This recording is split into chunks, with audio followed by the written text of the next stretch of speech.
Iowa not having Freeman change things?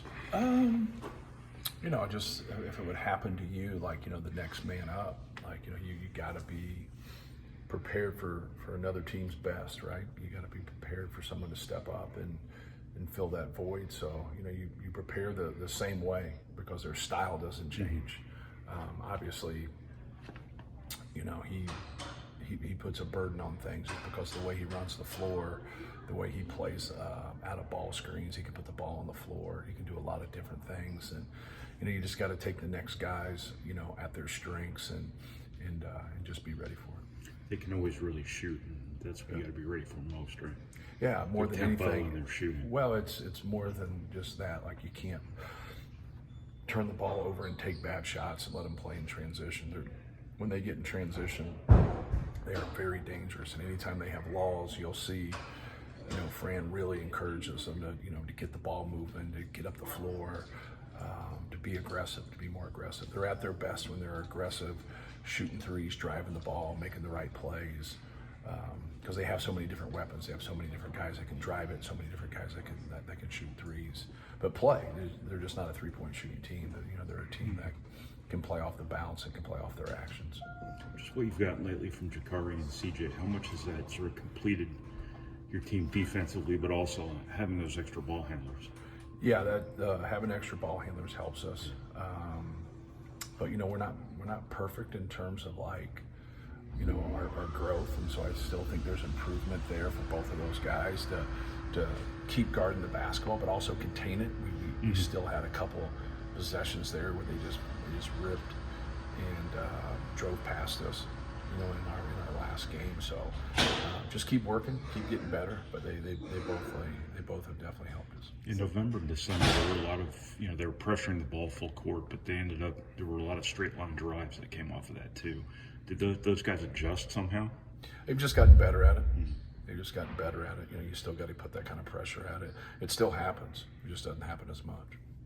Rewatching the IU game, did anything stand out just from what you guys need to shore up? I just thought, like I said after the game, they were quicker to the ball in the first half, more than anything.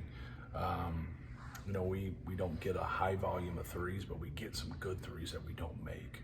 That really, we make it hard on ourselves when we don't make some threes, or you're trying to generate some things, but you're also just trying to generate quality possessions and quality shots. You're just not hunting out one particular shot. So that's what kind of jumps to me offensively.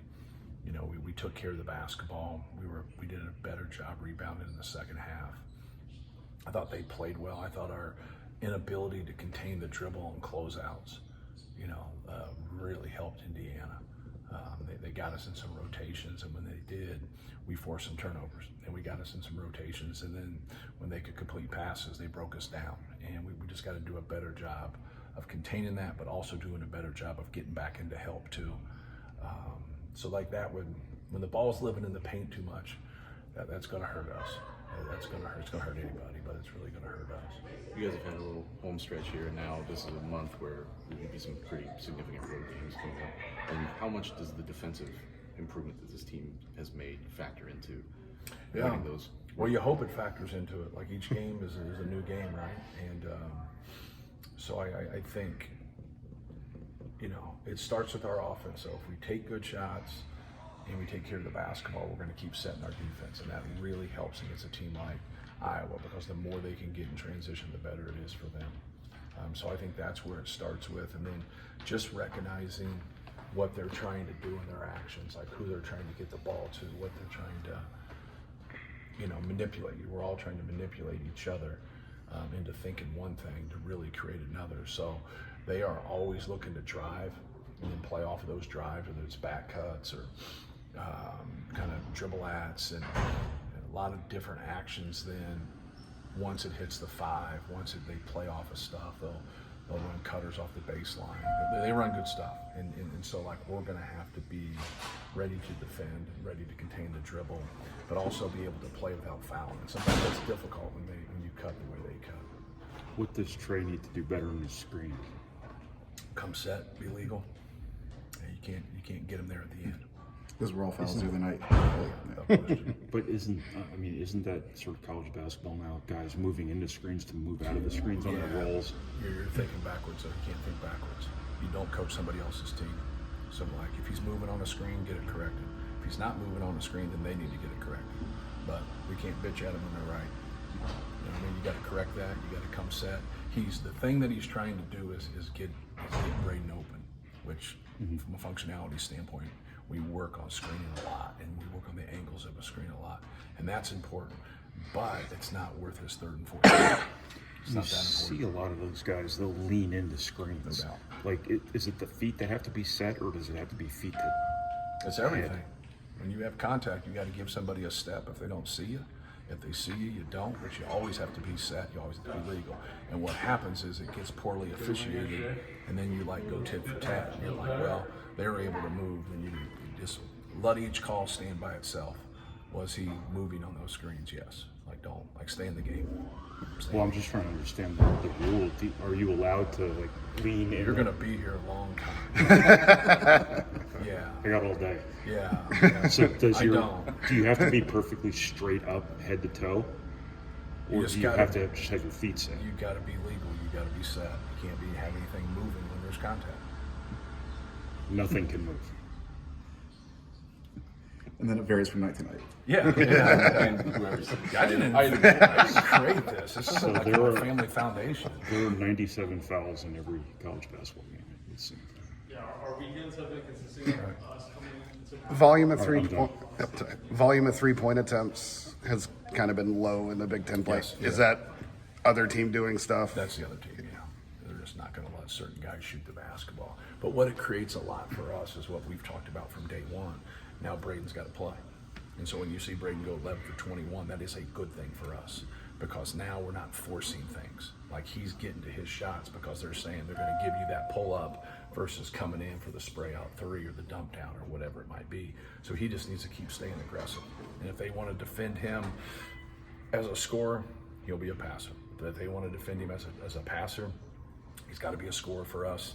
As we all know, there's normally a balance to that within a game, right? As a head coach, how early does your process switch to the next team after Friday's game? Yeah, they go to it before. So like Terry didn't have the Indiana game, Paul did. So Terry's on that and he's ready to go. So, PJ watches the game before and then he jumps on it. Like, when you split it, you don't have to watch whole games. So it's like, hey, I watched these 4 games. In reality, they watch 2, right? So from a time standpoint, you can get to some things quicker. So like, it probably takes from an offensive standpoint, if you go watch 4 games and you're watching half the game, like, that's about 5 hours right there. So you can get to it pretty quick and get through it. And so a lot of people aren't going to maneuver you when you like watch their last 4 games. Like, they might go do a couple things different, but they're not going to, it is what it is, right? It is what it is. Like, I'm always trying to cut my practice down. February has started or whatever, but I want to work on other things. Like, well, why don't you practice? Why don't you do this? Well, I'm trying to cut things down. We've been going since June, but it's more of a mental thing than a physical thing, just to be able to understand things. But when you get traditional, like we're traditional to Iowa, and Michigan State's traditional to them, just like Brad Underwood, like after you've gone 6, 7, 8, 9, 10 years, people are be a little bit different, whatever, but there's a lot more similarities than there is differences from year to year, because you are who you are as a coach, more than likely. Speaking of that grind, does Jakari and CJ both sticking around that 20-minute mark kind of help with the freshman wall, physically, mentally? Yeah, I think so. And what we go through is really not for them as much as it is for the people that play 30 to 35 minutes a game. So we really worry about those guys. But it's good for those guys to have complete days off. I think sometimes, like, when you keep them here and you do things but you don't practice, they need that day off. So like, anytime we can get, like last week, we went 2 days off, practice, day off, 2 days of practice. And then you get into the rust of things, right? You get into things like, we weren't as sharp because of that. I don't know. That's hard to quantify, right?